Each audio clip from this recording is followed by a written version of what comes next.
කීයක් ඉතිරිද? ඉංග්‍රීසි වලින් කියමු. පොඩ්ඩක් හිතලා බලන්න මේ කීයක් ඉතිරිද කියන කොටස ඉංග්‍රීසියෙන් කියන්න කියලා කවුරු හරි ඔයාලට කිව්වොත් ඔයාලට පුළුවන් දෙයකට උත්තරය දෙන්න. සමහර වෙලාවට පොඩ්ඩක් පැටලෙනවා නේද? අන්න ඒක නිසා මේ වගේ වාක්‍යයක් ඉංග්‍රීසියෙන් කියන්නේ කොහොමද කියලා අද මේ වීඩියෝ එකෙන් අපි ඉගෙන ගමු. ඒ වගේම හොඳට මතක තියාගන්න කීයක් ඉතිරිද කියන එක අපි මේ ඉගෙන ගන්නේ මුදල් සම්බන්ධවම විතරක් නෙමෙයි. අනිත් දේවලුත් අපිට මේකට සම්බන්ධ කරන්න පුළුවන්. ඒ කියන්නේ පොත්පත්, මිනිස්සු, සත්තු මේ හැම දෙයක් ගැනම අපිට කතා කරන්න පුළුවන්. පුංචි උදාහරණයක් කියන්නම්.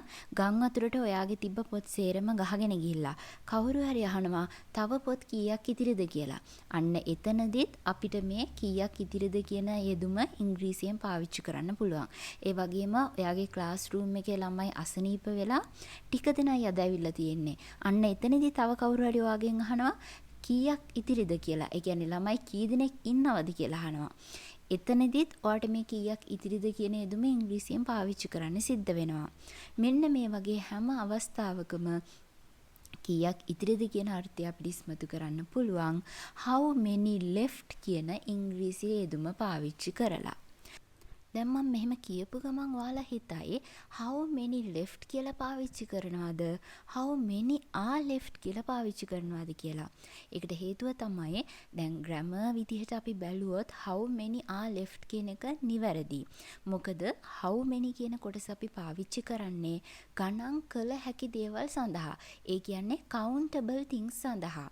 මම ඒක ඉදිරියේදී තව පැහැදිලි කරන්නම්. හැබැයි සාමාන්‍ය ඉංග්‍රීසි විවහාරයේදී අපි how many left කියන එක පාවිච්චි කරනවා. Some books are destroyed. සමහර පොත් විනාශ වෙලා. How many left? කීයක් ඉතිරිද? අර මම කලින් කිව්වා වගේ ගම් වතුරකට අහු වෙලා ඔයා ගාව තිබ්බ පොත් ඔක්කොම වගේ නාස්ති වෙලා නැති වෙලා. ඔයා කාට හරි කියනවා සමහර පොත් විනාශ වෙලා කියලා.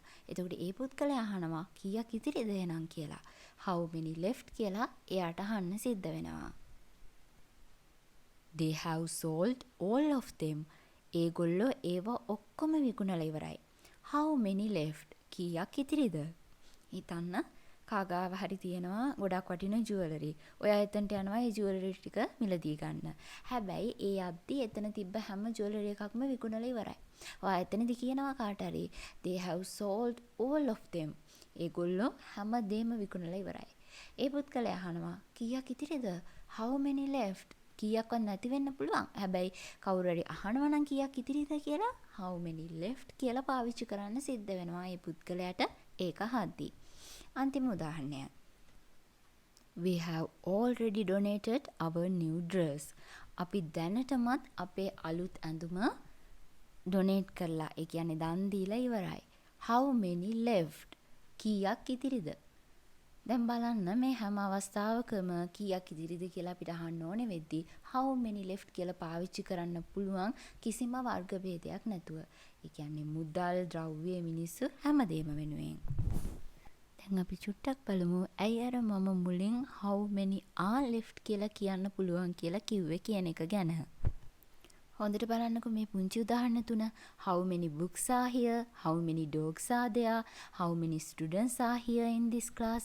මේ හැම තැනකදීම how many කියලා අපි පාවිච්චි කරලා තියෙන්නේ ගණන් කළ හැකි දේවල් සඳහා. books කියන ගණන් කරන්න පුළුවන්, dogs කියන ගණන් කරන්න පුළුවන්, students කියන ගණන් කරන්න පුළුවන්. එහෙනම් ඉතින් ගණන් කළ හැකි දේවල් සඳහා how many පාවිච්චි කරද්දී හැම වෙලේම අපිට ආ පාවිච්චි කරන්න වෙනවානේ. How many books are here? පොත් කීයක් මෙතන තියෙනවද? How many dogs are there? බල්ලෝ කී දෙනෙක් එහෙ ඉන්නවද? How many students are here in this class? ළමයි කී දෙනෙක් මේ ක්ලාස් එකේ ඉන්නවද? හැබැයි කීයක් ඉතිරිද කියලා අහද්දී how many are left කියලා කියන්න ඕනේ නැහැ. How many left කියලා අපිට පාවිච්චි කරන්න පුළුවන්.